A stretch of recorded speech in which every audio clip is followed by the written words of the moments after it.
क्रांतिवादियों से ज्यादा साधन संपादन शक्तियां होती ही है, क्योंकि प्रतिक्रांतिवादी ताकतें निर्माण ही शोषण के लिए होती है, सत्ता करने के लिए होती है, और 24 घंटे वो एडवांस्ड सारी टेक्नोलॉजी का, व्यवस्था का, झूठे तत्वज्ञान का, प्रोपोगंडा का सहारा लेते रहते हैं, और क्रांतिवादी कहीं ना कहीं तत्वों से बंधे हुए होते हैं। इसलिए आप देखते हो कि बाबा साहब ने क्रांति और प्रतिक्रांति में ये दो चेहरों को बिल्कुल बिल्कुल साफ कर दिया है। अब संविधान और वर्तमान का वास्तव क्या है? संविधान और वर्तमान का वास्तव यह है कि राजदंड बाहर आ गया है, और ये मामूली घटना नहीं है। आज इजेड खोब्रागड़े साहब और उनका फाउंडेशन घर घर में संविधान पहुंचा रहा है। आज हम संविधान को आदिवासियों में पहुंचाने के लिए कामयाब हुए हैं। उसका प्रमाण कम होगा, लेकिन पहुंचाने में कामयाब हुए हैं। यानी जितने लोग आरएसएस के फंदे में फंसकर हनुमान भक्त बन रहे हैं, उसी समाज में हमने संविधान भक्त लोगों को भी पैदा किया। ये हमारे संविधान के ऊपर अडिग रहने का, विश्वास रखने का नतीजा है। मुसलमानों में संविधान पर खड़े रहने वाले लोगों का एक मजमा आगे आ गया है। एनआरसी सीएए के घटना ने तो उन्हें और जागरूक कर दिया, फुले और बाबा साहब पढ़ने के लिए मजबूर कर दिया। इसके लिए मैं मोदी शाह का धन्यवाद हमेशा देता हूं कि आप न आते, एनआरसी न निकालते, तो मोहल्ले में मोमिनपुरा में रहने वाला मुसलमान संविधान को न पढ़ता। आभार है आपका, 1-2 बार एनआरसी और लेकर आइए, ताकि इजेड खोब्रागड़े और आप सब लोगों का काम बड़ा आसान हो जाए। आसाम के लोगों ने नहीं पढ़ा था संविधान, जैसे 32 लाख लोग एनआरसी के रडार पर आ गए, सब लोग खोजने के लिए शुरू हो गए कि बाबा साहब ने नागरिकता दी कब थी। आज हमसे नागरिकता पे सवाल किया जा रहा है, हम तो समझ रहे थे कि रेडीमेड हमें मिल गया। भाजपा के आज संसदीय मंडल में टोटल 360 खासदार है उनके अपने, बाकी जुड़े हुए हैं। इसमें 160 खासदार आरक्षण से चुने गए। और बाबा साहब अंबेडकर जी ने राजनीतिक आरक्षण का निर्माण करते हुए बहुत अच्छा स्टेटमेंट किया था कि नौकरियों का आरक्षण मैं तो केवल इसलिए कर रहा हूं कि पूरा क्या पूरा प्रशासनिक ढांचा ये मनुवादी नीति पर चल रहा है। पूरा प्रशासनिक ढांचा, उसमें जितनी भी योजनाएं निकलती है उसे पहुंचाने की जिम्मेदारी ये लोग उठा ही नहीं सकते, क्योंकि जो प्रशासकीय ढांचा संविधान के पहले बना हुआ है, महात्मा ज्योतिबा फुले के काल में पहला सर्वेक्षण इस भारत में हुआ है। उसके बाद 1917 में फिलिप्स कमेटी का सर्वेक्षण हुआ है। उस फिलिप्स कमेटी ने बता दिया 1917 में 89% केवल ब्राह्मण जाति का प्रशासन में वर्चस्व है। ये 1917 में डिक्लेयर हो गया। इसका अर्थ ब्रिटिश प्रशासन के जो उच्च अधिकारी थे उसमें 89% केवल एक जाति का ही आदमी बैठा हुआ था। तो वहां पर हमारा आदमी जाए, क्योंकि आखिर लोगों तक कल्याणकारी योजनाएं, शिक्षा की योजनाएं, नौकरियां, उसके जीवन यापन के आदरपूर्वक साधन, संपन्नता सारा पहुंचाने का जिम्मा प्रशासकीय यंत्रणा में है। वहां पर मेरे लोग जाए, क्योंकि मनुवाद को मानने वाले लोग ये सब नहीं करेंगे और नहीं करेंगे। थ्योरी होती है, हम जैसे संविधान को डेडिकेटेड है, वैसे वो भी पूरी ईमानदारी से मनुस्मृति को डेडिकेटेड है, पूरी ईमानदारी से। आज इस देश में 1.5 करोड़ फुल टाइमर्स आरएसएस के लोग हैं, जिनका काम है मनुवादी थ्योरी को अलग अलग मार्गों से पहुंचाना, लोगों के ऊपर थोपना। 1.5 करोड़। आरएसएस रजिस्टर्ड संस्था नहीं है, उसकी कोई अकाउंटेंसी नहीं है। 1.5 करोड़ लोगों को फुल टाइम यानी कम से कम 25 से 50 हजार रुपए महीने का पेमेंट है उनका। उनके घर का स्वास्थ्य, राशन, सारी बातें वो देख लेते हैं। ये पैसा आपका और मेरा है जो फुकट में ये खा रहे हैं। इनके पास उत्पन्न का तो कोई साधन है नहीं, कोई फैक्ट्री नहीं है उनके पास। केवल झूठ फैलाना, दंगों के लिए पार्श्वभूमि तैयार करना, बहकाना, संविधान के विरोध में जनमानस तैयार करना, यही काम है उनके पास में। फिर 1.5 करोड़ उनके पास में जो फुल टाइमर्स है, उनको जो पैसा मिलता है वो एक बड़ी व्यवस्था का हिस्सा है। क्योंकि मैं हमेशा कहता हूं कि संविधान विरोधी ताकतें जो हैं, उन ताकतों को कम ना आंको, वो बहुत शक्तिशाली हैं। और एक थ्योरी उन्होंने इस तरह से बनाई है कि केवल आरएसएस के कैडर इस देश की सत्ता नहीं संभाल सकते, तो उन्होंने मुसलमानों में, आदिवासियों में, 18 पगड़ जातियों में अपने कैडर्स तैयार कर दिए हैं। मुसलमानों में आरएसएस के कैडर्स तैयार हो गए हैं, आदिवासियों में तैयार हो गए हैं, एससी एनटी वीजे में तैयार हो गए हैं। इसलिए मैंने कहा कि भारत के संसद में जो 360 भाजपा के खासदार हैं, उसमें 160 खासदार अनुसूचित जाति जमाती से चुनकर गए हैं। तो बाबा साहब आंबेडकर ने इस आरक्षण की थ्योरी रखी। महात्मा ज्योतिबा फुले से लेकर छत्रपति शाहू महाराज तक एक आरक्षण की थ्योरी का स्पष्टीकरण है। बाबा साहब आंबेडकर जी ने कहा कि नौकरियों का आरक्षण क्यों दे रहा हूं, क्योंकि वहां पर हमारा आदमी जाकर ये कल्याणकारी योजनाओं से अपने समाज को लाभ पहुंचाए। लेकिन संविधान को अक्षुण्ण रखने के लिए जो संविधान बना पाए हैं, वो भी इतना ताकतवर है कि इस देश में ब्राह्मणवादी मनुवादी ताकतें टिक नहीं सकती है। इतना ताकतवर है, लेकिन उसे कहां से नाकाम किया जाएगा? तो स्पष्ट रूप से बाबा साहब ने यह कहा था कि जिस दिन मतदान का व्यापार करके, आपको भरमा कर, झूठा धर्म राष्ट्रवाद खड़ा करके, धर्म धर्म में द्वेष पैदा करके इस देश का धर्मांत पूंजीवादी विषमतावादी आदमी संसद में जाएगा और संसद को काबिज करेगा, उस दिन संविधान को हौले हौले खत्म करने की प्रोसेस शुरू हो जाएगी। ये खत्म ना हो, चाहे कोई भी सत्ता काबिज कर ले, लेकिन जिस ढांचे को हमने बनाया है, जिन आर्टिकल्स को हमने डाला है, उसके इंप्लीमेंटेशन के लिए कार्यपालिका में आरक्षण के तहत जिन ऊंचे ओहदे पे लोगों को भेजा है, उनके पीछे राजनीतिक शक्ति खड़ी रहे हमेशा। इसके लिए आरक्षित राजनीतिक सीटों का निर्माण किया जा रहा है। इस आरक्षित सीटों से जो चुनकर जाएगा, उसके पास इस देश में विषमता से लड़ने की एक थ्योरी रहेगी ही रहेगी। जो आरक्षण से चुन के जाएगा, उसको पता होगा कि मैं जिस आरक्षित सीट से जा रहा हूं, उस आरक्षण को पाने के लिए हमारे पूर्वजों ने क्या मेहनत की है, हमारे महापुरुषों ने किन व्यवस्था से संघर्ष किया है, किस धार्मिक राष्ट्रवाद से संघर्ष किया है। उस संघर्ष के बाद, बड़ी मेहनत के बाद, जद्दोजहद के बाद, संविधान को नकारने वाली ताकतें मौजूद होने के बाद में भी संविधान में राजनीतिक आरक्षण की व्यवस्था की गई। और बाबा साहब ने तब स्टेटमेंट कहा था कि कोई कितना भी धर्मांध ताकत वाला आदमी सियासत में चले जाए, वो बगैर आरक्षण से गए हुए खासदारों की, विधायकों की सम्मति के बिना एक भी कानून बना नहीं पाएगा। और देख लीजिए आप ढांचा, बाबा साहब ने आरक्षण में दिए हुए हर विधानसभा से विधायकों को निकाल लीजिए जो आरक्षण से चुनकर आए हैं। संसद में जितने खासदार चुनकर गए हैं, उन खासदारों में से आरक्षण का कोटा आप निकाल कर देखिए, कोई भी कानून उनके सहमति के बिना इस देश का प्रधानमंत्री ही नहीं, कोई नहीं बना सकता। लेकिन 2014 से 2023 तक 122 विधेयक पास हो गए हैं, जिनमें मैक्सिमम विधेयक लगते तो बहुमत में पास किए गए, ऐसा महसूस होता है। लगते तो ऐसा है कि संसद में पास करके लाए गए हैं, लेकिन हर विधायक का गंतव्य ये पूंजीवाद की ओर, मनुवाद की ओर बढ़ते हुए कदमों की निशानदेही है। अभी संगोला बाहर आया है, राजदंड बाहर आया है।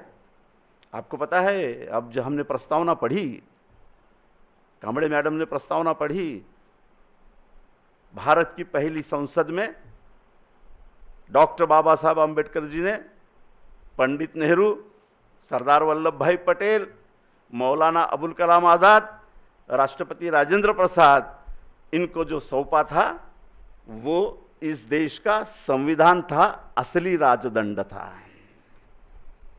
और इस देश का असली राजदंड संविधान है।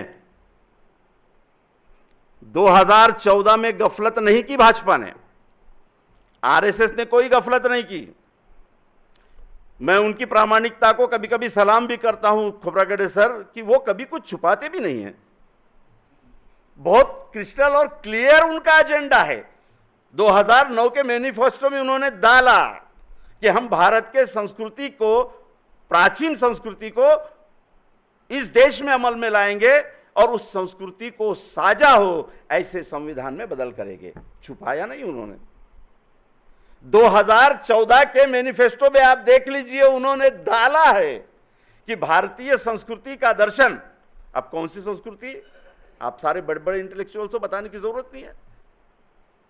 उनकी प्राचीन संस्कृति, वर्णवाद पे खड़ी हुई संस्कृति, वर्णवाद को पैदा करने वाली, उसका पालन पोषण करने वाली वर्णाश्रम की संस्कृति, गुरुकुल की संस्कृति, आधुनिक शिक्षा प्रणाली में वो सारा दर्शन वो ले आए हैं, उसको इंप्लीमेंट भी कर रहे हैं। उन्होंने कुछ छुपाया नहीं। 2014 के मैनिफेस्टो में भी उन्होंने क्लियर लिखा है कि हम इस देश में अगर सत्ता में आते हैं तो भारतीय संस्कृति को अभिप्रेत इस देश में शैक्षणिक व्यवस्था लाएंगे, अर्थव्यवस्था भी लाएंगे और राजनीतिक व्यवस्था भी लाएंगे। उन्होंने छुपाया नहीं। संविधान ने क्या छुपाया था? संविधान ने भी कुछ नहीं छुपाया। संविधान ने तो इन लोगों के विरोध में क्लियर युद्ध छेड़ दिया। संविधान बिल्कुल क्लियर और क्रिस्टल है। सवाल यह है कि संविधान से लाभ उठाने वाले लोग एक तरफ संविधान से और बाबा साहब की जय करके लाभ उठाते हैं, लेकिन जाते हैं उनके पाले में। इसमें सबसे अगवा अगर कोई होगा तो वो ओबीसी समाज है। इसमें अगर कोई अगवा होगा तो वो ओबीसी समाज है। आज बहुतेरा पट्टा आप झारखंड से ले लीजिए तो उत्तर प्रदेश से ले लीजिए तो हिमाचल, ये पूरे पट्टे में जितने भी आदिवासी बैठे हैं, इनमें मैक्सिमम आदिवासी आज आरएसएस के फंडे में फंस चुके हैं। आज मध्य प्रदेश का बहुतेरा आदिवासी ये उनका पेड और अनपेड दोनों सिपाही बना बैठा है। तो राजदंड बाहर आया। क्या इतिहास है इसका राजदंड का? संविधान पर ज्यादा बोलूंगा नहीं, क्योंकि संविधान की बहुत किताबें उपलब्ध है, 25 रुपये से लेकर 5000 तक, है ना। तो हर घर में संविधान है। फिर 14 में क्या लिखा है, 12 में क्या लिखा है, 56 में क्या लिखा है, 38 में क्या लिखा है, इस पर मैं ज़्यादा समय नहीं गवाऊंगा, क्योंकि वो सब हम आराम से पढ़ लेते हैं। अभी मेरे स्वागत में भी मुझे संविधान की किताबें मिली। मेरे पास में तकरीबन 25 से 30 संविधान पर अलग अलग अलग दृष्टिकोण से लिखी हुई किताबें हैं। मैं आउटर एक वर्तमान के वास्तव में संविधान कहाँ फंसा हुआ है, मतलब संविधान के नाम से कहाँ हमें भरमाया जा रहा है, वगैरह वगैरह बातों पर अपनी बात रखूंगा और उसे सही प्रमाण के साथ में रखने की कोशिश करूंगा। मेरे साथियों, राजदंड का क्या इतिहास है? इजिप्शियन संस्कृति में सबसे पहले राजदंड देखा गया है। मैं नेट पर सर्च कर रहा था, डॉक्टर इमोलो की किताब मिली मुझे, उसमें उन्होंने राजदंड पर काफी लिखा हुआ है।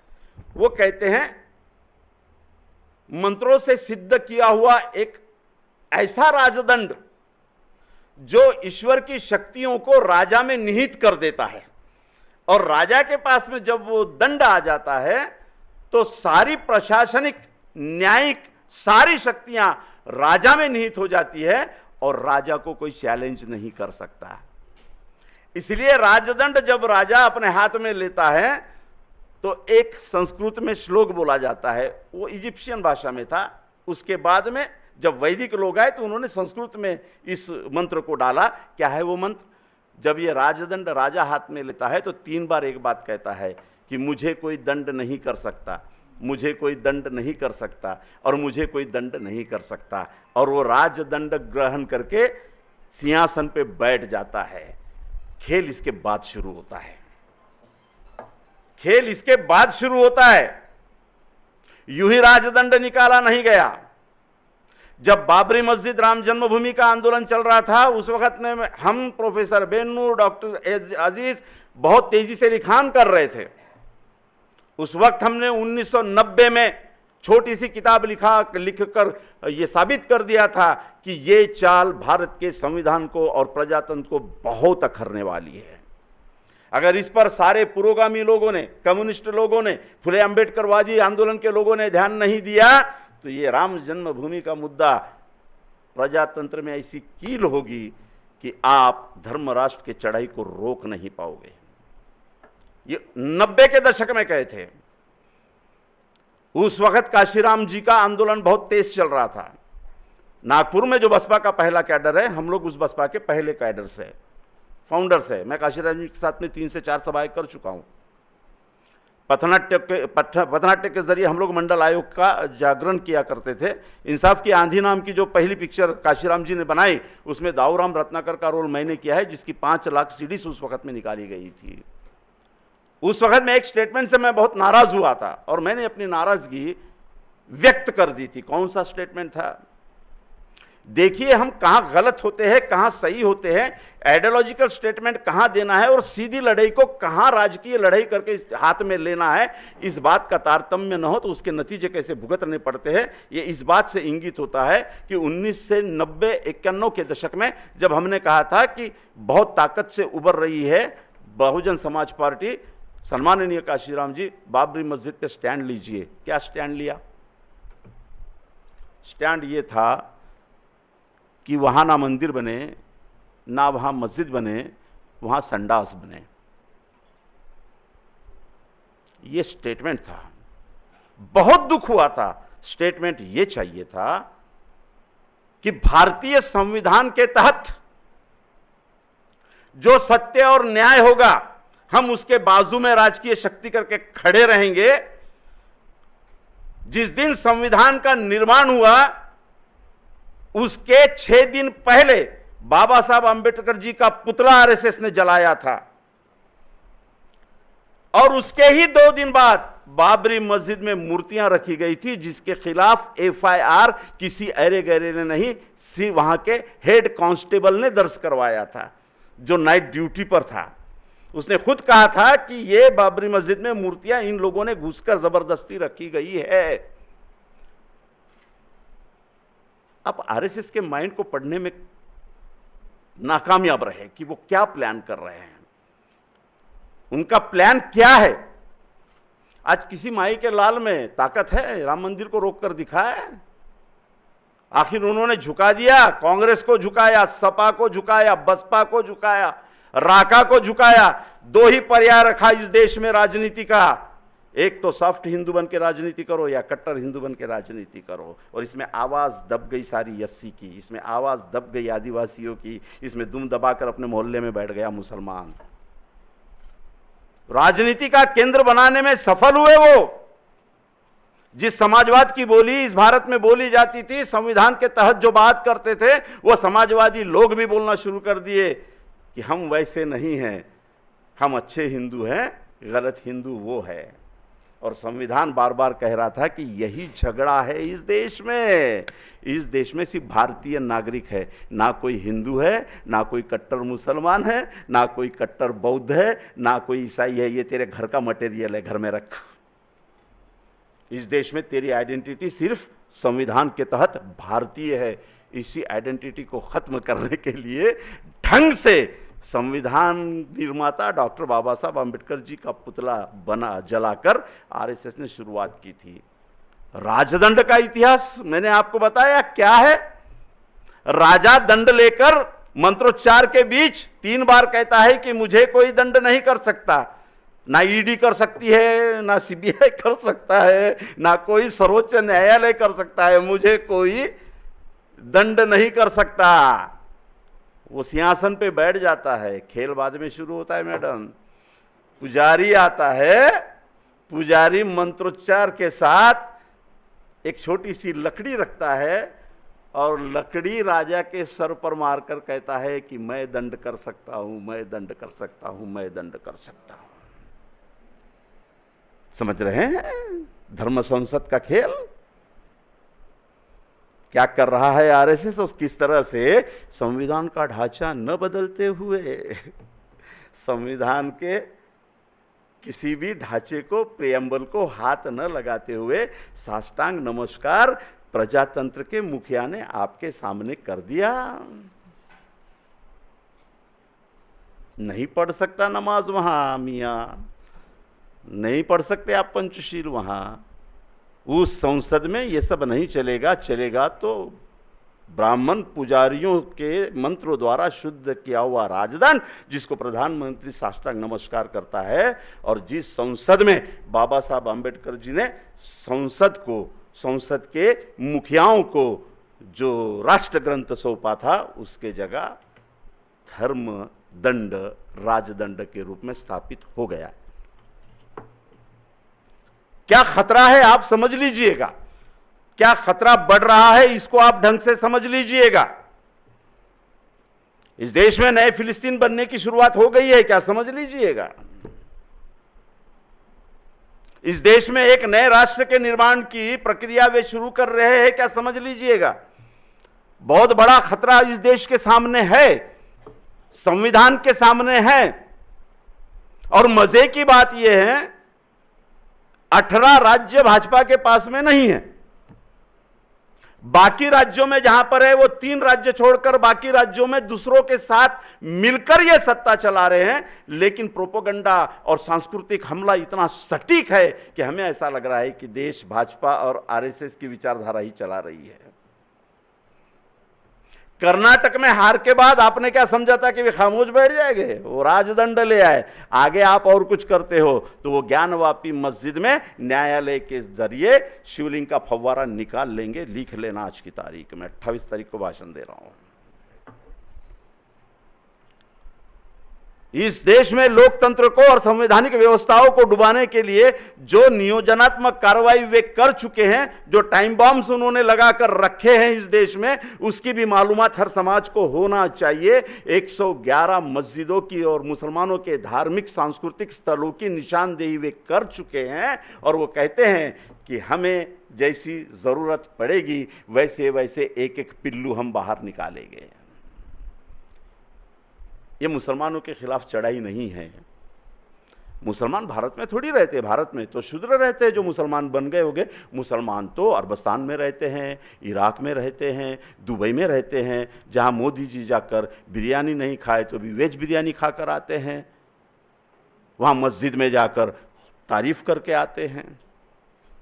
शाह जी जाकर वहां पर बड़ी दरगाहों पर चादर भी चढ़ाकर आते हैं। मुसलमान भारत में थोड़ी रहते हैं, भारत में तो शूद्र रहते हैं जो मुसलमान बन गए हैं। भारत में ईसाई थोड़ी रहते हैं, वो तो शूद्र है जो ईसाई बन गए हैं। ईसाई तो अमेरिका में रहते हैं, जो दोस्त होते हैं मोदी जी के, है ना।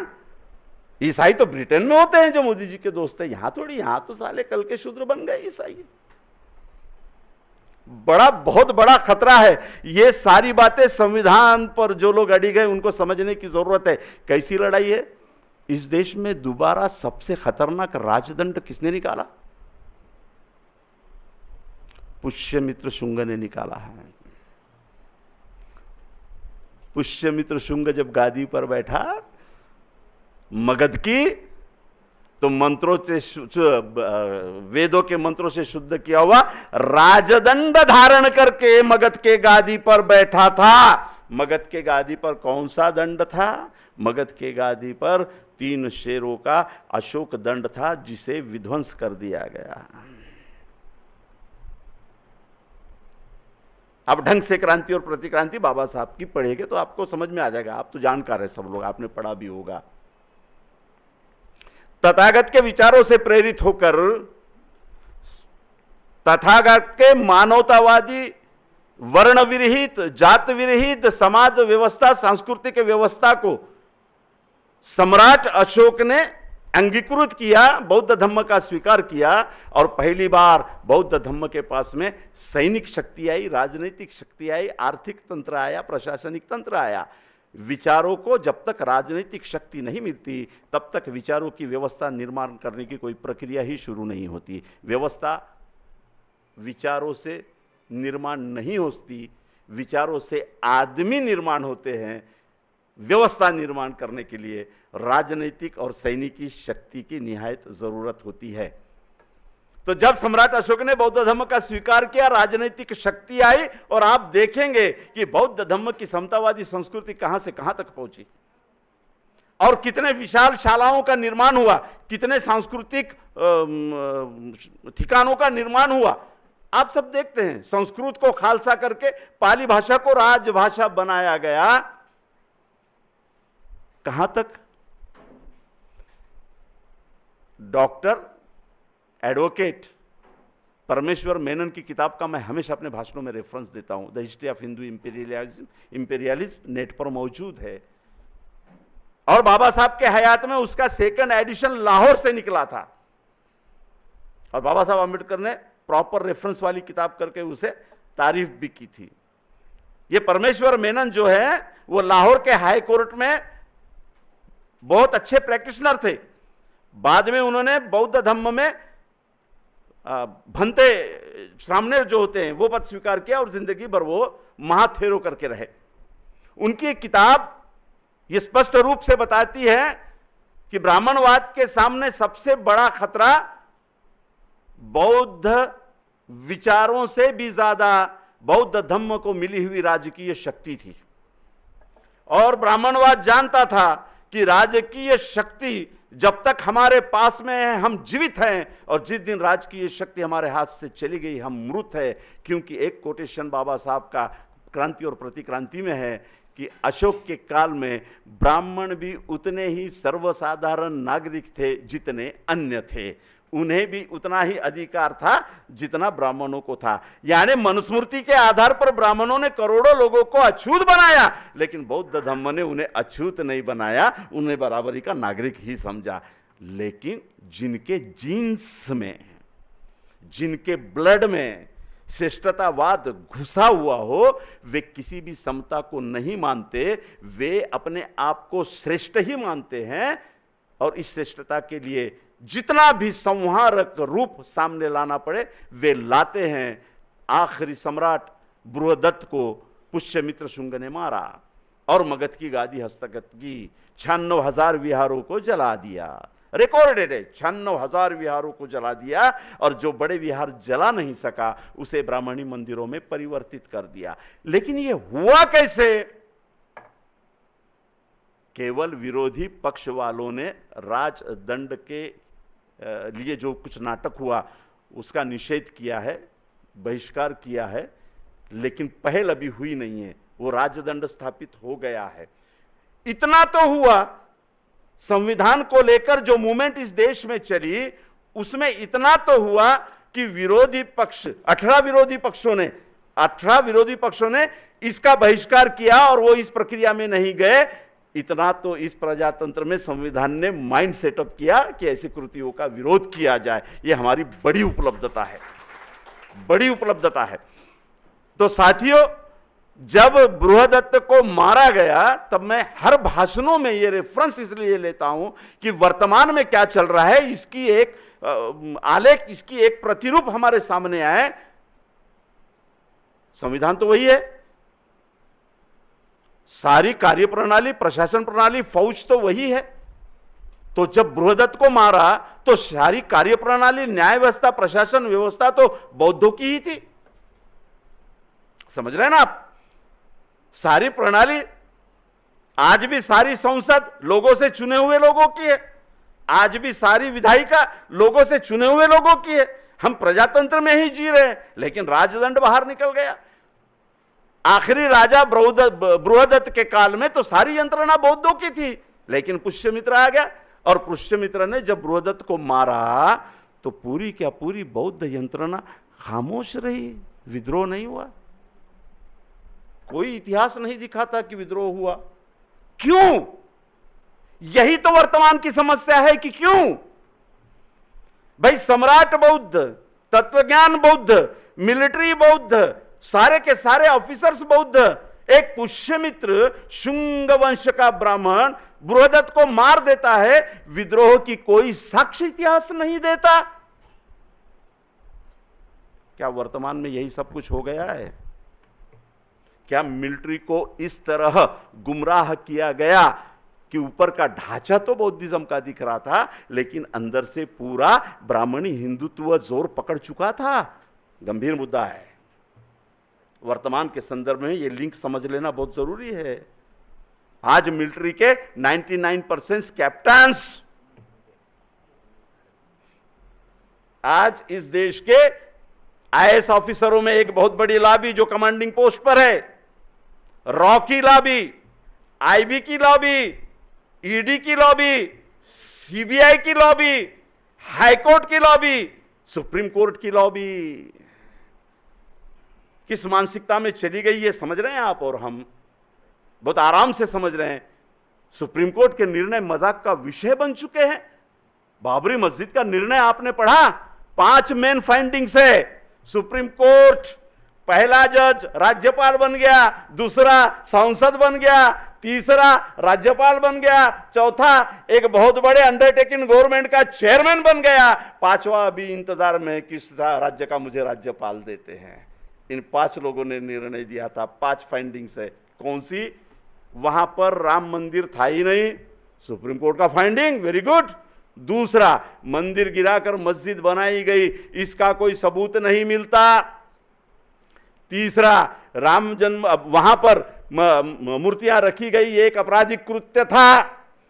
चौथा, जो बाबरी मस्जिद गिराई गई वो संविधान और कानून के विरोध में था। और 5वां फाइंडिंग, लेकिन देश में शांतता और आगे आने वाले सारे कशमकश को देखते हुए सुप्रीम कोर्ट के जज ये निर्णय देते हैं कि ये 5 एकड़ कहीं मुसलमानों को अलग दे दे और ये पूरा का पूरा हिंदुओं को दे दे ताकि झगड़ा खत्म हो। सुप्रीम कोर्ट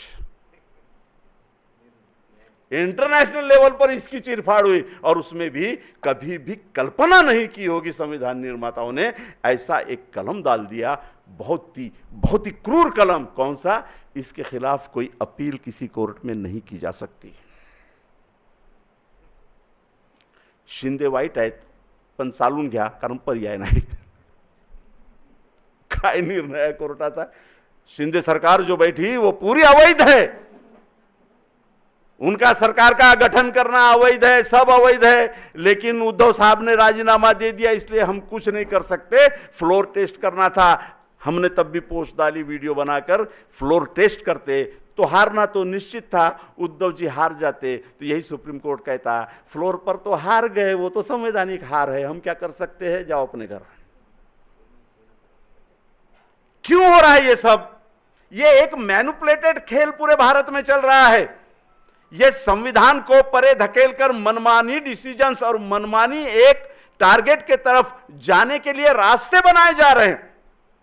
संविधान ने ऐसी कल्पना कभी नहीं की थी। बाबा साहब ने सुप्रीम कोर्ट के बारे में कहा था कि इस देश के अन्यायग्रस्त समाज, तबका या किसी भी इकाई को संविधान प्रदत्त न्याय के लिए आखिरी स्टेशन कोई होगा तो वो सुप्रीम कोर्ट है। और सुप्रीम कोर्ट की यह हालत बना दी है। पुष्यमित्र शुंग ने बृहदत्त को मारा, गादी हाथ में ली, मगध की गादी, और पहला संस्कृत में राजदंड हाथ में लेने के बाद में मोटा फंक्शन झालेला है, बहुत बड़ा फंक्शन हुआ है। पुष्यमित्र का जो राज्यारोहण हुआ है उसको देख लेना। वैदिक पद्धति से यज्ञ किए गए और यज्ञ करके उसने राजदंड अपने हाथ में लिया और पहला संस्कृत का श्लोक बोला, यौमे श्रमण शिरो देहति तस्याहि शतशः दीनार दास्यामि। जो मुझे एक बौद्ध का या श्रामणेर का सर काट के लाके देगा उसको 100 सोने की मुद्राएं दूंगा। राजदंड ग्रहित करने के बाद में ये आदेश है। 2023 में राजदंड हमारे देश के प्रजातंत्र के संसद में स्थापित किया गया है। पुष्यमित्र शुंग ने जो कुछ किया वो समता, न्याय, बंधुता के विरोध में किया गया प्रतिक्रांति का बहुत बड़ा सफल प्रयोग था। ये बाबा साहब ने कह दिया। लेकिन मैंने कहा अपने शुरुआत में, ये युद्ध रुकता नहीं है और रुकने वाला भी नहीं है। तो क्या हमने हथियार डाल दिए? तो क्या पुष्यमित्र शुंग ने फिर से नई आवृत्ति मनुस्मृति की लाई? तो क्या हम खामोश बैठे? नहीं, हमारे गले में हंडी आई हुई, हमारे कमर में झाड़ू आई। जो लोग नहीं झुके उनको शूद्र कह के गांव के बाहर निकाल दिया, सारी बातें छीन ली गई, लेकिन युद्ध निरंतर चलता रहा। अब एक बात महत्वपूर्ण मैं आपको बताने जा रहा हूं कि संविधान का विरोध आरएसएस या हिंदुत्ववादी ताकतें इतनी तेजी से क्यों करती है। एक ही बात है, इस देश में कभी भी स्वदेशी राजनीतिक तंत्र नहीं था। पहली बार स्वदेशी राजनीतिक तंत्र पहली बार स्वदेशी राजनीतिक तंत्र सम्राट अशोक के काल में ही स्थापित हुआ। उसके पहले जो स्थापित हुआ था वो विदेशी राजनीतिक तंत्र है जो शोषण के ऊपर आधारित है। इस देश में जितने भी लोग आए, मुगल आए, तुर्क आए, पठान आए, हून आए, सबके पास में उनका विदेशी राजनीतिक तंत्र था।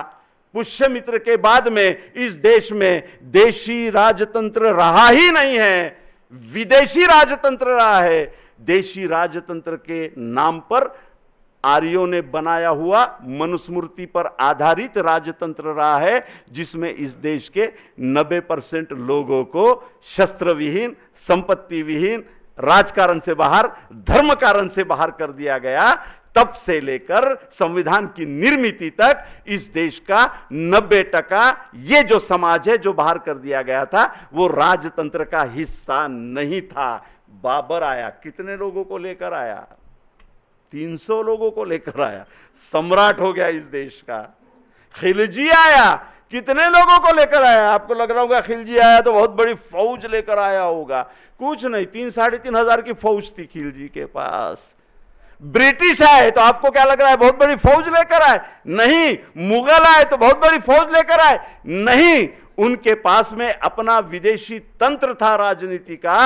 उस विदेशी तंत्र में कभी उन्होंने यहां के दबे कुचले लोगों को हिस्सेदार बनाया, वे राजा बन गए। कभी ब्राह्मणवाद के विदेशी राजतंत्र से हाथ मिलाया, वे सत्ता में आ गए। पहली बार देशी राजतंत्र की शुरुआत इस देश में ब्रिटिशों के आने के बाद, महात्मा ज्योतिबा फुले के क्रांति के बाद शुरू होती है। देशीय राजतंत्र की शुरुआत महात्मा ज्योतिबा फुले के क्रांति से होती है। महात्मा ज्योतिबा फुले ने देश के 18 पगड़ जातियों को शिक्षा, राजनीति, नौकरियां, यहां पे सहभागिता मिले, इस बात का आंदोलन चलाया।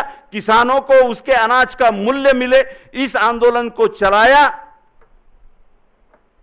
1857 का युद्ध हुआ। 1857 पहली बार इस देश में भारतीयता की अलग जगी। बाबा साहब आंबेडकर ने जब संघीय भारत का ढांचा बनाया तब इस देश में 547 राज्य है। इसलिए पाकिस्तान बन गया अखंड भारत को तोड़कर। ये आरएसएस की फोकनाड़ लॉजी को भी हमको बराबर जवाब देना पड़ेगा। भारत, अखंड भारत बनने से पहले, संवैधानिक भारत की स्थापना के पहले 1930 में बाबा साहब का संपूर्ण मसूदा समिति के बैठक में भाषण है, जिसमें बाबा साहब कह रहे हैं कि सबसे बड़ा चैलेंज तो ये है कि इस देश को अखंड बनाने के लिए 547 छोटे मोटे राज्य को खालसा करना पड़ेगा। और 547 राज्य खालसा करना यानी टेढ़ी खीर है, क्योंकि 547 राज्यों के पास में उनका उनका राजदंड है, उनके उनके नियम है, उनकी उनकी फिलॉसफी है। इन सबको एक भारतीय संघीय ढांचे में लाना टेढ़ी खीर है, लेकिन बाबा साहब ने वो किया और भारत के अधीन सारे राज्यों को विलीन करके भारत का एक गणराज्य राष्ट्र निर्माण का पूरा क्या पूरा बीड़ा सफल किया है मेरे साथियों। और ये संविधान के तहत ही किया। लेकिन पहली बार 1857 में जब अंग्रेजों के खिलाफ युद्ध किया गया तो आपको इस बात का इल्म होना चाहिए कि 1857 में पहली बार हम भारतीय है, ये बात लोगों के दिमाग और दिलों पे आई। क्यों आई? अचानक नहीं हुआ। वो कारतूस में सुअर की चर्बी लगी थी, गाय की चर्बी लगी थी, फिर पांडे जी खड़े हो गए, फिर रहीम भाई खड़े हो गए और युद्ध हो गया, ऐसा नहीं है। 1857 तक पिछले 4 सालों में, 1857 से पहले 4 सालों में 40 बड़े युद्ध 40 बड़े उठाव ब्रिटिश शासन के खिलाफ हो गए थे, उसकी वजह थी ब्रिटिशों ने जिस अर्थनीति को अमल में लाया था, उसके बिलोचिए, उसके मीडिएटर भारत का वैश्य वर्ग और अपर कास्ट हिंदू वर्ग था, जो भारत के जाति, जनजाति और 18 पगड़ जातियों के व्यवसाय को खालसा कर उनको लेबर बना रहा था। उनको लेबर बना रहा था, वे मालक थे। जिस तरह से कपड़ा नीति लाई थी, यहां का कासार, यहां का कोष्टी, यहां का अंसारी मर रहा था, यहां का कपड़ा बिक नहीं रहा था, और कपड़ा बनाने वाले लोग अपने कारखाने बंद करके ब्रिटिशों के कारखाने में मजदूर बनकर जा रहे थे। किसानों का आंदोलन, फकीरों का आंदोलन, सन्यासियों का आंदोलन, संपत्ति के लिए जंगल एक्वायर किए जा रहे थे, जैसे समृद्धि मार्ग के लिए किया गया, जैसे पुल बनाने, ओवरफ्लाई बनाने के लिए किया गया। इस देश का 41% जंगल साफ हो गया।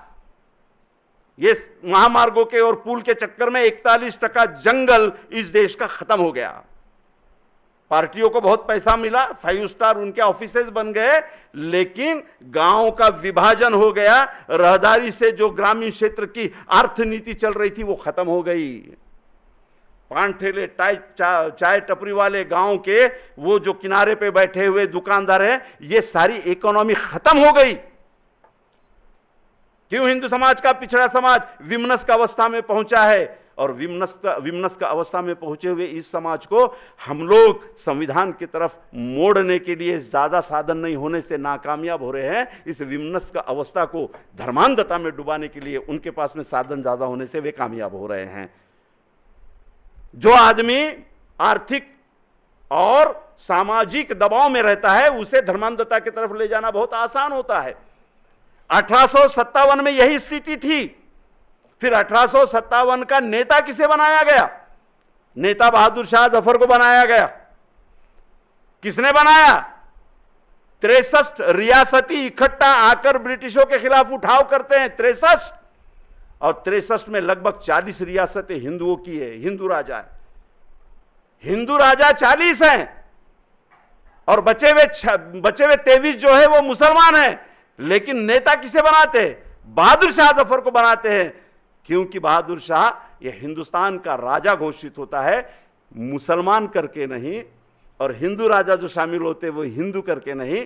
एक विदेशी ताकत ब्रिटिश हमारे देश में बैठी हुई है, उसे हकालना जरूरी है। ये बात दिलो दिमाग पर पहुंचाने के लिए इस देश में बहुत बड़ी क्रांति चली है। आदिवासियों में जागृति चली है, मुसलमानों में जागृति चली है, हिंदू समाज के जाति जमाती में जागृति चली है, और 1857 का बंड हुआ है।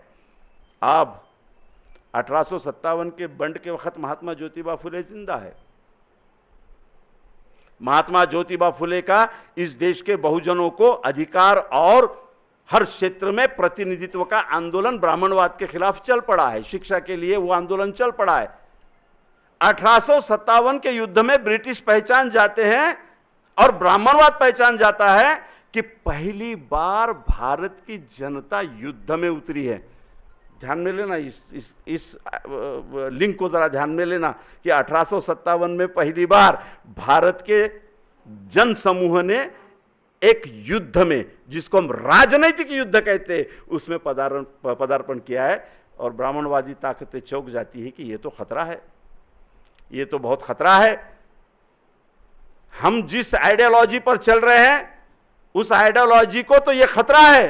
तो क्या हुआ? 1857 के बाद एक बड़ी कादंबरी इस देश में आती है जिसका नाम है आनंद मठ। कौन लाता है वो? बंकिम चंद्र चटर्जी। कितने साल के बाद में लाता है? इधर 1857 का युद्ध खत्म होता है और 8 साल के भीतर ये कादंबरी आती है। इस कादंबरी का प्रकाशन ब्रिटिश प्रिंटर्स कर रहा है, ब्रिटिश कंपनी उसको पब्लिश कर रही है, और बंकिम चंद्र चटर्जी युद्ध क्रांतिकारी ब्रिटिशों के विरुद्ध में कर रहे हैं, और आनंद मठ में पहली बार हिंदू राष्ट्र का मॉडल रखते हैं। ये समझ लीजिएगा, संविधान पर आने से पहले ये पार्श्वभूमि जानना बहुत जरूरी है। मुझे वक्त दे रहे हो ना, मैं बोलता चलूं। साथियों, आनंद मठ में पहली बार हिंदू राष्ट्र का मॉडल रखा गया, और किसे चुना गया? युद्ध ब्रिटिशों से चल रहा है, आनंद मठ में 100 साल पहले, 50 साल पहले एक नवाब का राज था बंगाल में, उसको मॉडल बनाते हैं बंकिम चंद्र और कहते हैं कि ये जो मुसलमान राजा है ये हिंदुओं पे अत्याचार कर रहा है, इसलिए इस मुसलमान राजा के खिलाफ, उसकी इस्लामिक संस्कृति के खिलाफ सन्यासी लोग बंड कर रहे हैं, ये कादंबरी में बताता है। और ये बंड करने वाले हिंदू राष्ट्र का जयगान करते हैं, मुसलमानों का संहार करते हैं, मुसलमानों की बस्तियों को जलाते हैं। आप पढ़ लीजिए कादंबरी। और जब मुसलमान पूरी तरह नस्त नाबूद हो जाते हैं तो उनके बस्ती में एक ऐसा राख का ढिगार बनाकर उस पर भगवा ध्वज लगाते हैं और हिंदू राष्ट्र की घोषणा करते हैं। यह है बंकिम चंद्र के चटर्जी के आनंद मठ की थीम। लड़ाई किसके विरोध में चल रही है? ब्रिटिशों के विरोध में। लेकिन यह आनंद मठ लिखने वाला बंकिम चंद्र चटर्जी युद्ध दिखा रहा है मुसलमानों का हिंदुओं के विरोध में, हिंदुओं का इस्लाम के विरोध में। और आश्चर्य होगा आपको, अभी कल परसों 6 दिन पहले आप साहब को पता होगा 124 उपसचिव और उस दर्जे के लेटरल एंट्री से भर्ती हो गए लोग। 124 पोस्ट भर दिए गए, कोई यूपीएससी की एग्जाम नहीं, मेरिट किसने ठहराया? इन्होंने ही अनुभव के आधार पर और मेरिट के आधार पर अपॉइंटमेंट्स दे दिए गए। और 124 में यस्सी नहीं है, एंटी नहीं है। अब मुसलमानों का तो नाम भी मतलब, वो तो है ही नहीं। भाजपा के पूरे खासदारों में एक भी मुसलमान नहीं है, वो अलग ही फंडा है। ठीक है, 124 में पूरे सवर्ण है, ओबीसी भी नहीं, 2 है सिर्फ। अब दो भी ओबीसी कैसे आप समझ सकते हो? वो राजदंड को उन्होंने साफ करके लाया था, चमका के पॉलिश कमी झालं म्हणे आना आम्ही अजून पॉलिश लावून। ये 124 हो गए। आपको आश्चर्य होगा, इस देश में पहली लेटरल एंट्री बंकिम चंद्र चटर्जी की है। चटर्जी ने कोई भी एग्जाम जज का नहीं दिया, कोई भी एग्जाम पास नहीं किया। बंकिम चंद्र चटर्जी के आनंद मठ आते ही ब्रिटिशों ने डेप्यूटी जज करके इसको डायरेक्ट अपॉइंटमेंट दिया। ये पहली लेटर एंट्री है इस भारत में। और उसके बाद आनंद मठ की सफलता देखते हुए डायरेक्ट सेशन जज का प्रमोशन दिया विदाउट एग्जामिनेशन, क्योंकि हिंदू मुस्लिम ध्रुवीकरण को वो जिस तरह से बैठक चाह रहे थे वो बैठक आनंद मठ में बंकिम चंद्र ने दे दी। और वहां से हिंदू और मुसलमान 2 कौमों का झगड़ा जो कभी भी इतिहास में पहले नहीं मिलता वो शुरू हो गया। आपको आश्चर्य लगेगा कि आखिरी चैप्टर जहां पे क्लोज होता है वहां पर एक छोटा सा पैराग्राफ जोड़ा है आनंद मठ में बंकिम चंद्र ने। क्या जोड़ा है? बड़ा मजेदार किस्सा है ये। वो ये जोड़ा है कि सारे सैनिक हिंदू राष्ट्र के खड़े हैं, सारे सन्यासी खड़े हैं और अपने नेता को सवाल कर रहे हैं कि हमने मुक्त कर दिया मुसलमानों से हमारे हिंदू राष्ट्र को, अब ब्रिटिशों से लड़ाई है, इन्हें भी भगाना होगा, बताइए क्या करे। तो वो जो सन्यासियों का नेता है वो अचानक हाथ उठाकर कोई मंत्र पढ़ता है तो ऊपर से एक देवदूत उतरता है और इन सैनिकों को कहता है कि नहीं, हमारा युद्ध केवल और केवल मुसलमानों के विरोध में था। जो ब्रिटिश आए हैं वो भगवान के भेजे हुए प्रतिनिधि है, इसलिए उनके खिलाफ युद्ध नहीं, उन्हें सहकार्य करना हमारा परम कर्तव्य है। आनंद मठ एंड होता है यहां पे। और इसी आनंद मठ की सुधारित आवृत्ति कहां आई? आनंद मठ में एक ही शत्रु है, कौन? मुसलमान। 1927 में वीदा सावरकर 6 सुनहरी पाने लाते हैं और 6 सुनहरी पन्ने में वो और पुरस्कृत और आधुनिक पद्धति से हिंदू राष्ट्र की ये रखते हैं, नींव रखते हैं, लेकिन इसमें शत्रु का दायरा बढ़ा देते हैं। आनंद मठ में केवल मुसलमान हैं, 6 सुनहरी पन्ने में हिंदू राष्ट्र के 3 दुश्मन हैं, मुसलमान, ईसाई और खोबरागड़े, यानी बौद्ध लिखा हुआ है उसमें। पढ़िए 6 सुनहरी पन्ने, 6 सुनहरी पन्ने पढ़िए। ये सारा चल रहा है, ये सारा चल रहा है। महात्मा ज्योतिबा फुले के बाद में इस देश में संविधान प्रदत्त तत्वों पर चलने वाले छत्रपति शाहू महाराज का काल आता है, क्योंकि महात्मा ज्योतिबा फुले को गुरु स्थान पर छत्रपति शाहू महाराज भी मानते थे। और 1920 में सत्यशोधक समाज की पहली स्थापना कोल्हापुर में छत्रपति शाहू महाराज ने की। और आपको ताज्जुब लगेगा कि इस पूरे भारत देश में गोलवलकर का पुतला पहली बार किसी ने जलाया होगा तो वो कोल्हापुर में सत्यशोधक मंडल के लोगों ने जलाया, जो छत्रपति शाहू महाराज के आशीर्वाद से खड़े हुए थे। और पहली बार इस देश में एक राजनीतिक युद्ध भी छिड़ता है, ब्राह्मण विरुद्ध अब्राह्मण नेता राजनीति में। और पहली बार शाहू महाराज अब्राह्मणी नेताओं को जमा करके कहते हैं कि इस देश में अगर बहुजनों को न्याय देना होगा तो राजनीति के सत्ता में अब्राह्मणी लोगों को जाना जरूरी है। और पहली बार अब्राह्मणी राजनीतिक व्यवस्था के लिए एक बहुत बड़ा संगठन शाहू महाराज कोल्हापुर में खड़ा करते हैं। और ब्राह्मणी नेतृत्व वर्सेस अब्राह्मणी नेतृत्व, ये राजनीतिक युद्ध शुरू हो जाता है। इस पार्श्वभूमि में बाबा साहब अंबेडकर जी का पदार्पण होता है। अब इतना बड़ा कैनवास आप देख लीजिए कि पुष्यमित्र का राजदंड लाना, बौद्ध संस्कृति को खत्म कर देना, उसके बीच में 600 साल तक 700 साल तक इस देश में ब्राह्मणवाद को कोई चैलेंज नहीं होना, इन 700 सालों के बीच मुसलमानों का इस देश में आना, समता पर आधारित उन्होंने एक संस्कृति लाई। इस देश के कुंडी माली तेली महार मांग, उस समता के संस्कृति को हाथ में लेते हुए मुसलमान बने। क्रिश्चियनों ने एक समता की संस्कृति लाई, शिक्षा के द्वार खोले, कुंडी तेली महार मांग चमार, ये सारे मुसलमान बने। महात्मा ज्योतिबा फुले ने अखंड लिख लिया कि मोहम्मद झाला दहा मर्द खरा त्यागिले संसारा सत्यासाठी, खोटा धर्म सोडा सांगे जगताला, जन्म घालविला ईशापाई, आर्य धर्म भंड इस्लामे फोडिले ताटात घेतले भेद नाही, कुणबी माडी तेली महार मांग चांबाराशी, गणी भाऊ छातीशी लाविती, मस्जिदीत नेती समता दाविती, म्हणून इस्लाम नावे बोंब मारती आर्य भट ब्राह्मण। क्रिश्चियनों के बारे में पहली बार महात्मा ज्योतिबा फुले ने लिखा की ब्राह्मण ख्रिश्चनांच्या विरोधात याच्यासाठी ओरड करतात की काहीही का असो ना, पण ख्रिश्चनांनी अस्पृश्य लोकांसाठी 18 पगड जातींसाठी शिक्षणाची दारं उघडली, म्हणून शत्रू म्हणून ख्रिश्चनांना हे ब्राह्मण पाहतात। लेकिन कैसा है ब्राह्मणवाद का जाल कि आज चर्चों पे हमले हो रहे, उनके संस्थानों पे हमले हो रहे हैं, लेकिन ब्राह्मणों की पहली पीढ़ी जितनी भी बैरिस्टर बनी एक भी गुरुकुल में नहीं सीखा। सारे के सारे रानडे से लेकर तो लोकमान्य तिलक तक, राजा राम मोहन राय से लेकर तो इधर में कुरुंदवाड़ तक सारे के सारे लोग क्रिश्चियनों के मिशनरी में पढ़कर ही बैरिस्टर बने हैं।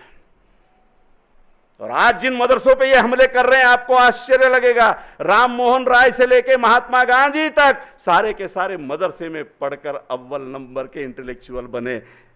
कैसा बदला लेते हैं, काम निकाल लेते हैं और काम निकल जाने के बाद में उन संस्थाओं पे हमला करते हैं।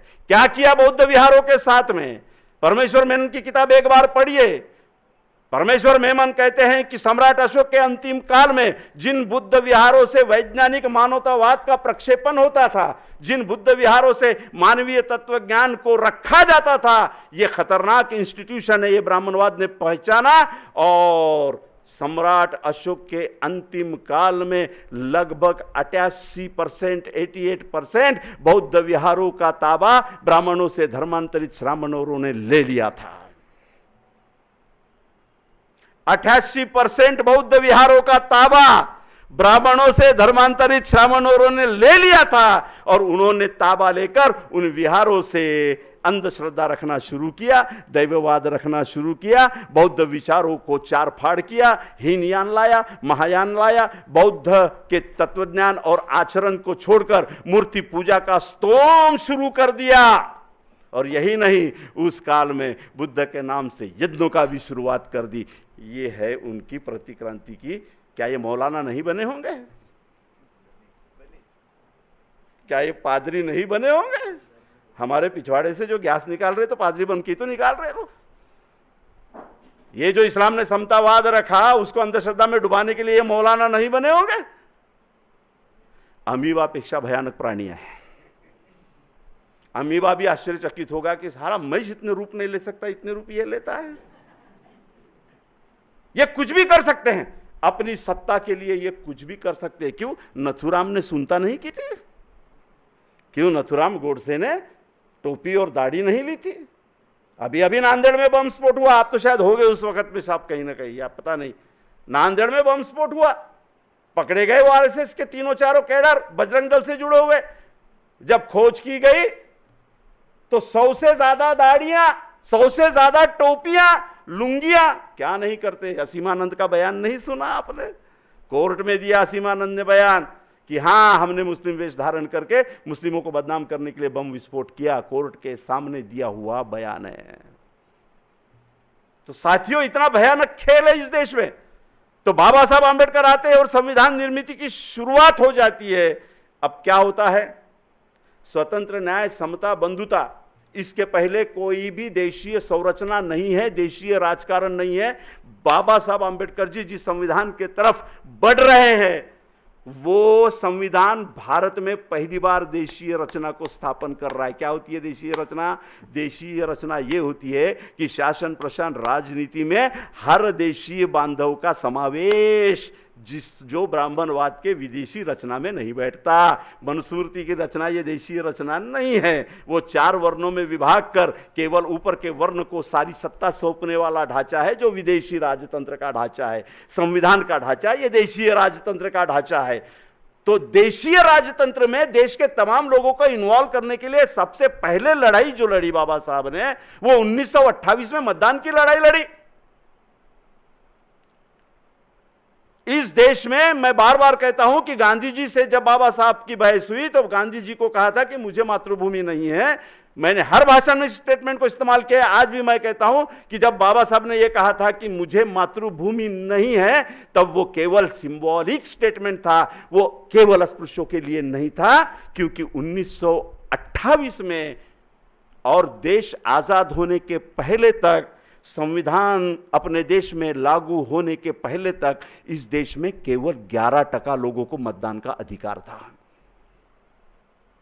जिसे मतदान का अधिकार ही नहीं है, उसकी मातृभूमि हो ही नहीं सकती। एनआरसी ने तो यही कहा ना, शाह ने और अमित जी ने, तुम्हारे पास में अगर भारतीयता का प्रमाण पत्र नहीं है और कागज नहीं है तो तुम्हें मतदान का अधिकार नहीं मिलेगा, तुम्हें कोई योजना नहीं मिलेगी, तुम बैंक अकाउंट नहीं खोल पाएंगे, तुम प्रवेश नहीं कर पाओगे, इवन आप पुलिस स्टेशन में जाके कंप्लेंट नहीं कर पाओगे, किसी न्यायालय में कोई कोर्ट केस दाखिल नहीं कर पाओगे, क्योंकि आप भारत के नागरिक नहीं हो। तो बाबा साहब कह रहे हैं कि मुझे मातृभूमि नहीं है। तो बाबा साहब चीख कर इस देश के उन 90% कुंभी, माली, तेली, 18 पगड़ जाति के धनगर मुसलमानों को कह रहे, अरे तुम्हें मातृभूमि नहीं है, क्योंकि जो राजतंत्र चल रहा है उसने तो तुम्हें मतदान का अधिकार ही नहीं दिया है। तो बेवकूफो, तुम्हारी धरती है कहां?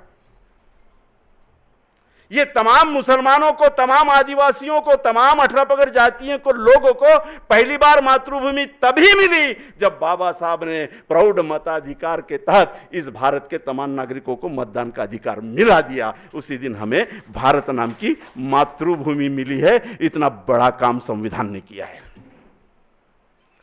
क्यों है ये लोग संविधान के विरोध में? क्यों है ये लोग संविधान के विरोध में?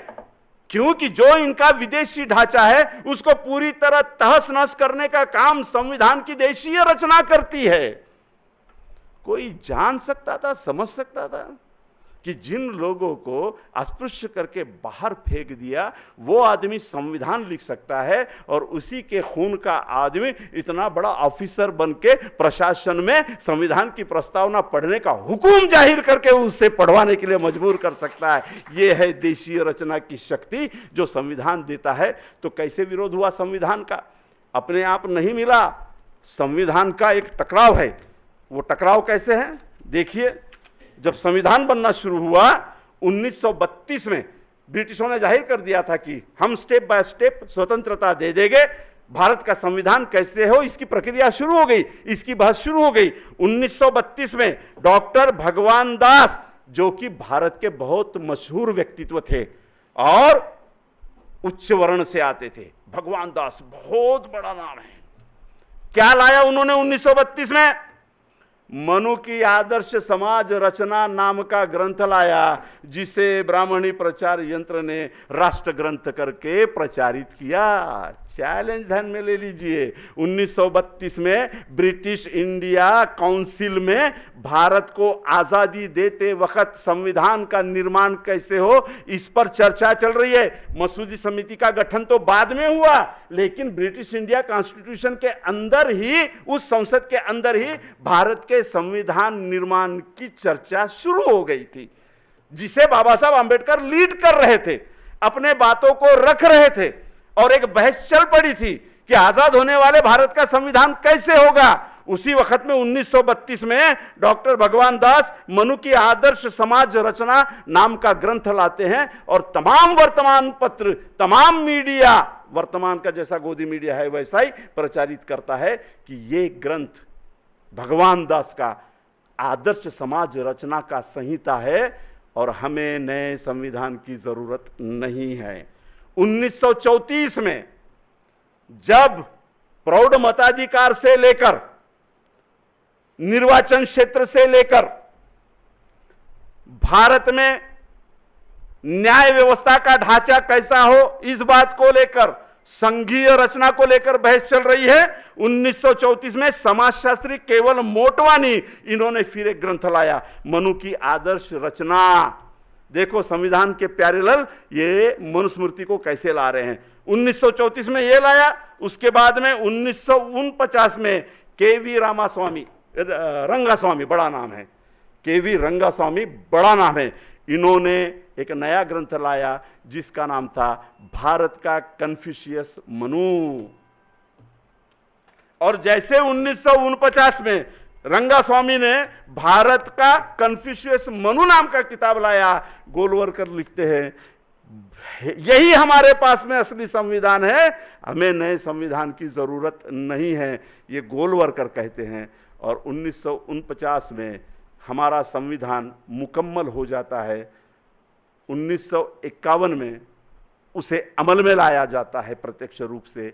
बाबा साहब आंबेडकर हयात में हैं और 1951 में पंढरपुर के रुक्मिणी मैदान में एक बड़ी सभा होती है गिरे शास्त्री की। गिरे शास्त्री कौन है? शंकराचार्य है। और आपको एक पता होना चाहिए कि जो राजदंड है उससे भारत के सभी बड़े पीठ जुड़े हुए हैं। शक्तिपीठ जितने हैं अब उनका मानदंड राजदंड बन गया है। और वो राजदंड कहां स्थापित हुआ है? संसद में। जैसे राम जन्मभूमि अभी इस देश का राष्ट्रीय प्रतीक बन गई है, उसी तरह राजदंड अब राष्ट्रीय प्रतीक बन गया है। कैसे विरोध करोगे, क्या करोगे, चिंता का विषय है।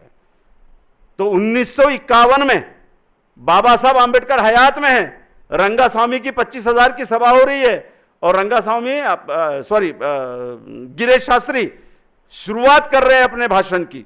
गिरीश शास्त्री अपने प्रवचन की शुरुआत कर रहे हैं और यूं कर रहे हैं कि हमने सुना है भारत में एक नया संविधान आया है, हमने सुना है, जबकि लागू हो गया है। तो अभी गिरीश शास्त्री रुक्मिणी मैदान में कह रहे हैं कि हमने सुना है भारत में एक नया संविधान आया है, लेकिन हमें यह संविधान मंजूर नहीं है।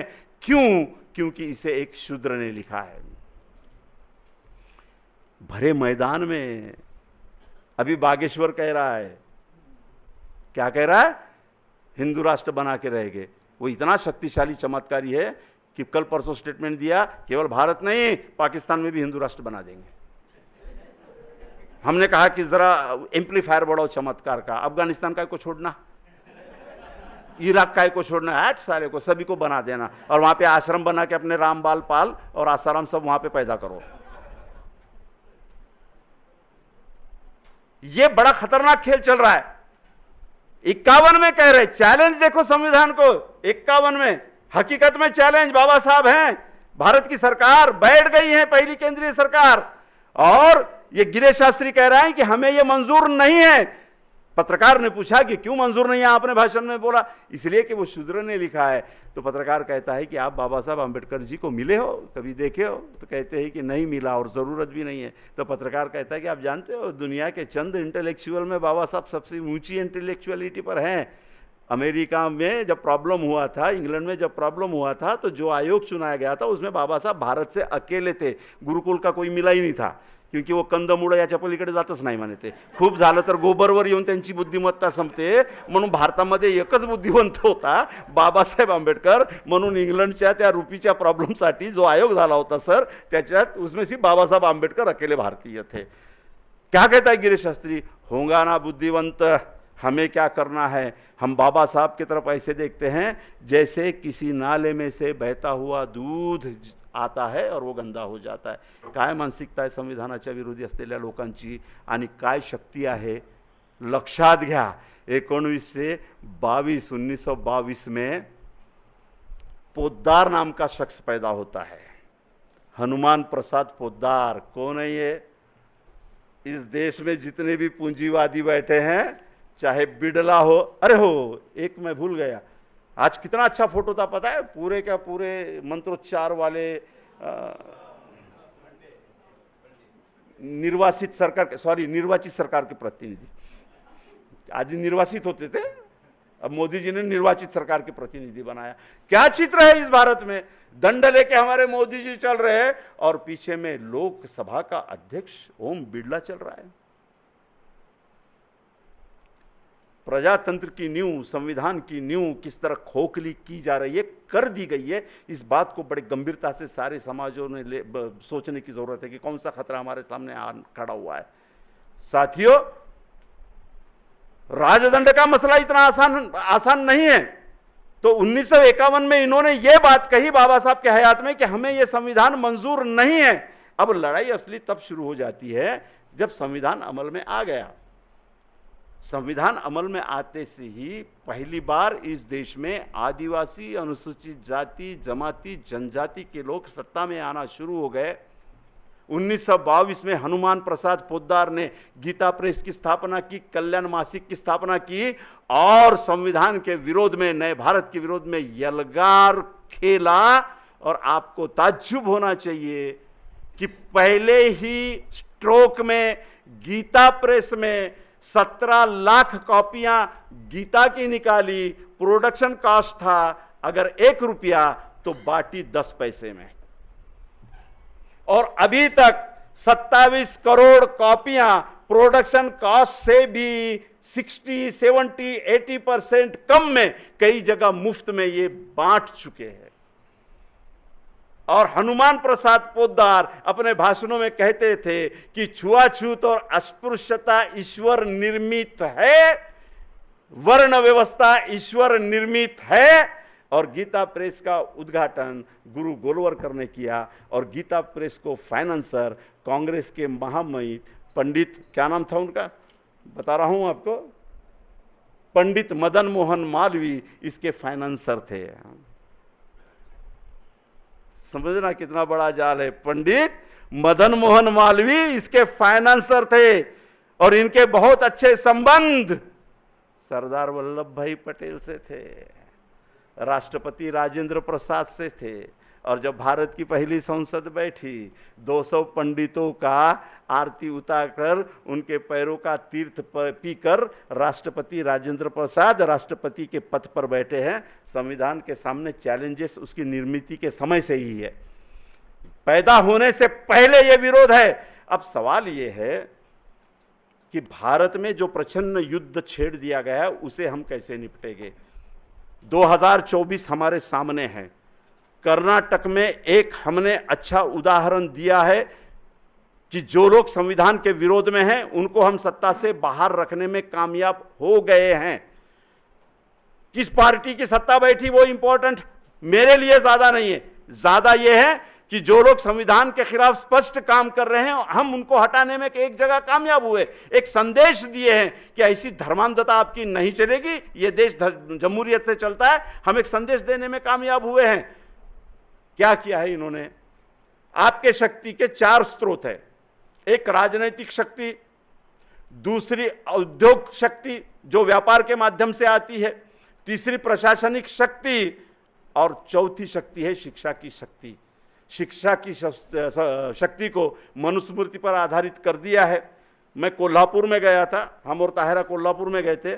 भाषण से पहले ND पाटिल ट्रस्ट ने भाषण लिया था। मैंने कहा कि भाई मेरा बूट खराब हो गया, मुझे चप्पल लेनी है अच्छी कोल्हापुरी। तो चलिए बोले, चमार के दुकान में ले गए। कौन था मालिक उसका? एमटेक हुआ इंजीनियर, बराबर है सर, एमटेक हुआ इंजीनियर जो चमार फैमिली से आता है, वो दुकान चला रहा था। मैंने कहा कि नौकरी नहीं मिली। नहीं बोले, मैं एक कंपनी में अच्छे पोस्ट पे था। मैं बोला फिर? नहीं बोले, अभी जो मुद्रा लोन आया उसमें मुझे बाकायदा लोगों ने आकर बताया। फिर मैंने देखा कि ये है कौन, देखा जाए तो मुझे जो तस्वीरें लगी थी समझ में आ गया कि ये RSS के लाइन में मिल गया है। गंभीर बात बता रहा हूं। मैंने छोड़ दी बोले वो नौकरी और एक फैक्ट्री बनाई। फैक्ट्री को मुझे आराम से लोन मिल गया, आराम से मुझे प्रोडक्टिविटी के लिए जगह दे दी गई। मेरा जो प्रोडक्ट है वो देश में ही नहीं विदेश में भी बिकता है और कम से कम 12 से 13 लोग मेरे यहाँ पे काम करते हैं। बोला 12 से 13 लोग कौन है? तो बोले सब मेरे जाति के भाई है, क्योंकि ये काम तो मेरे जातियों के लोग ही अच्छा कर सकते हैं। तो मेरे फैक्ट्री में जूते चप्पलें क्वालिटी वाइज बनती है, मैंने ट्रेडमार्क बना लिया है।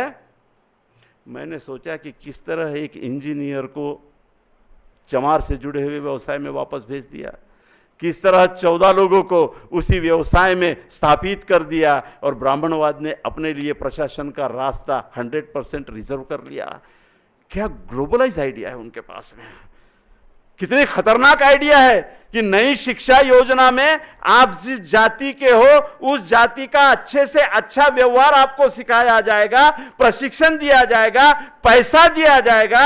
आपका बिजनेस केवल देश में नहीं विदेश में भी कैसे जाए, इसके लिए भी हम हाथ बार लगाएंगे। अपनी पायरी छोड़ने का नहीं, आपली पायरी सोडायची नाही। मनुस्मृतीनं जाती व्यवसायाच्या पुढे जायचं नहीं। मनुस्मृति ने जाति व्यवसाय के बाहर जाने का नहीं ये कह दिया है। तुझे क्या चाहिए हम देते हैं, जाति व्यवसाय के बाहर जाने का नहीं। आधुनिक मनुवाद इस तरह से वे संविधान के माध्यम से ही ला रहे हैं। अब हमारा सारे हिंदू, मुसलमान, बौद्ध, सिख, ईसाई, हिंदू में भी वो जो मनुवाद से पीड़ित है उनके लिए कह रहे हैं हमें संविधान को बचाना है।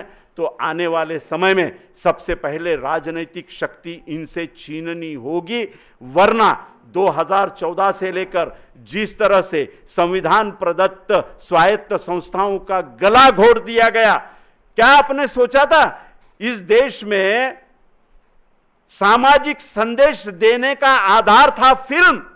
मदर इंडिया से लेकर अन्ना भाऊ साठे के पिक्चर देख लीजिए, मध्यकाल के सारे फिल्म देख लीजिए, नीरू फुले से लेकर तो अच्छे अच्छे ओमपुरी से लेकर जितने भी कलाकार हैं उनकी फिल्में देख लीजिए। एक संदेश देने का काम, व्यवस्था के विरोध में भी खड़ा होने का काम फिल्में किया करती थी। कश्मीर फाइल्स, कर्नाटक फाइल्स, ये व्यवस्था के हस्तक बनकर देश को ध्रुवीकरण में ले जाने के लिए काम कर रहे हैं। अभी 12 फिल्म ला रहे हैं, अभी टीपू सुल्तान पे ला रहे हैं, अभी तमिलनाडु फाइल्स लाने की घोषणा कर दी है। क्या कर रहे हैं ये लोग? ऐसे में आपकी और हमारी सबकी जिम्मेदारी ये है कि ऐसी ताकतों से शक्ति छीने। सबसे पहले शक्ति छीनना है। अगर शक्ति छीनेंगे तो हम लोग संविधान को बचाने में कामयाब हो जाएंगे, वरना बहुत बड़ा संकट है। नौकरियां बंद है, नौकरियों की भर्ती होगी ऐसा हमें नहीं लगता। बैकलॉग वैसे की वैसे है। मुसलमानों को मार्जिनलाइज कर दिया गया है। मुसलमान डरे हुए भी हैं और मुसलमान कोई उलझन नहीं चाहते, ये भी मैं आपको बता रहा हूं, क्योंकि मैं उस समाज का हिस्सा हूं, क्योंकि मैं उस समाज का सभासद हूं। मैं उनकी मानसिकता को महसूस करता हूं, रोज उसमें जीता हूं। अभी गुजरात में जो चुनाव हुए थे उसमें 46 सीटों पर मुसलमानों ने भरभरा के वोट दे दिया इनको और कहा कि जाओ सियासत में। हमने जब वहां पर पूछा, वहां पे सर्वे किया, वहां की मालूमात ली, तो इतना सिंपल जवाब दिया उन्होंने, साहब 63 साल तक धर्मनिरपेक्षता के नाम से जिनको हमने सियासत दी थी उनके ज़माने में इतने दंगे हुए कि हमें वहाँ पर भी रिश्वत देकर दंगे के बाद में हम ही आरोपी बनकर जो कुछ बचा खुचा है वो लगाकर जमानत लेनी पड़ती थी।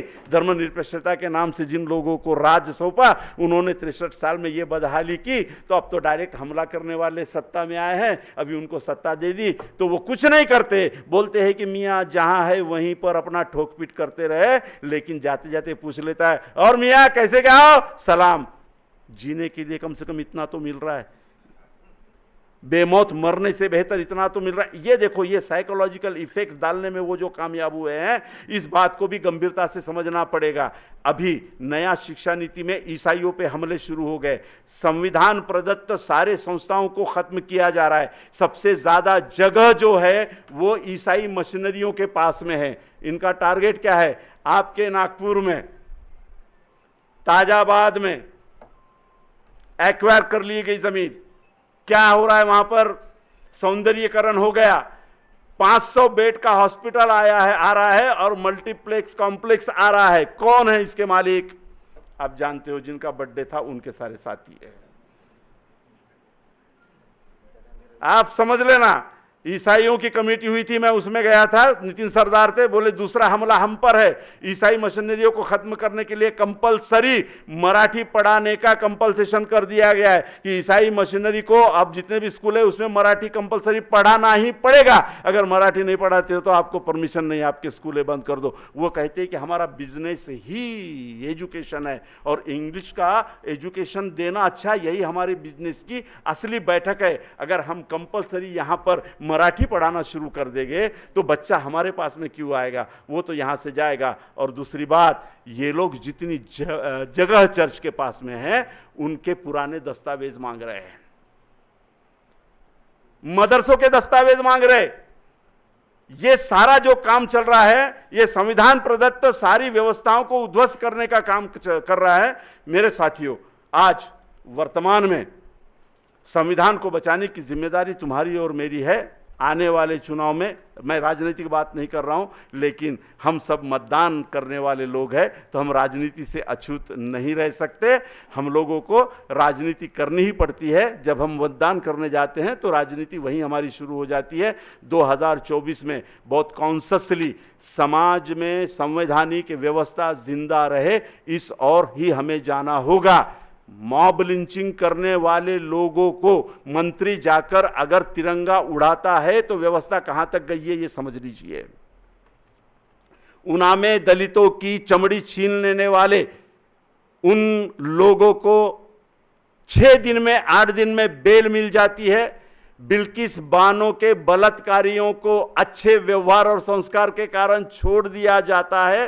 तो इस देश में संविधान प्रदत्त व्यवस्था के विरोध में क्या चल रहा है, इस बात को परखना बहुत जरूरी है।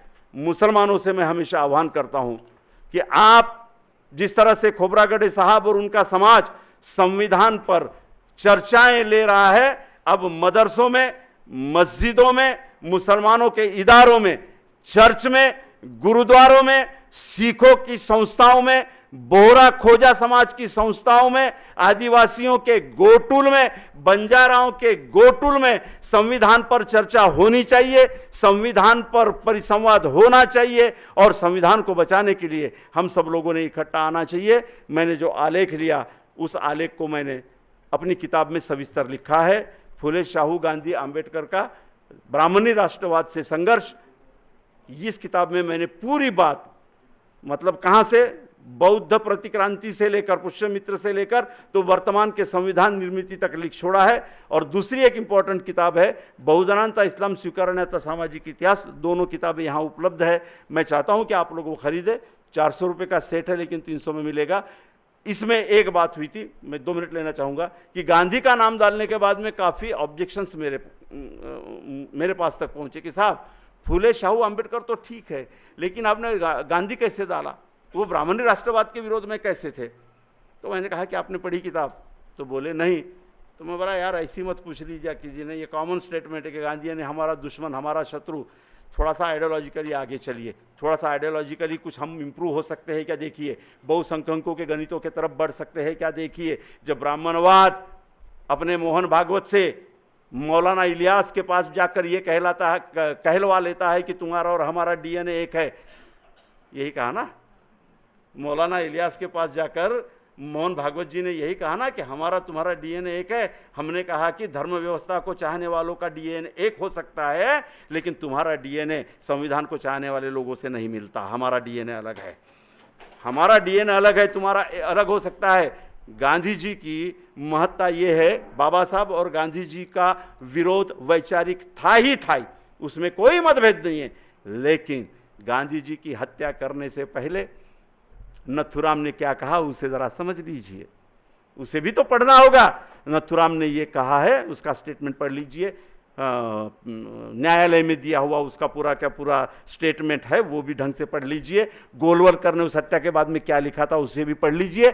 वो साफ कहते हैं कि जिस हिंदू राष्ट्र की तरफ हम बढ़ रहे थे उसको बर्बाद करने का काम गांधी ने किया। जिस स्वराज्य की मांग हम कर रहे थे वो स्वराज तिलक बोल रहा था कि हमारा स्वराज्य है, हे स्वराज्य आमचे है, हमारा है, इसमें दूसरे की हिस्सेदारी नहीं। गांधी ने नमक का आंदोलन खड़ा करके, मजदूरों का आंदोलन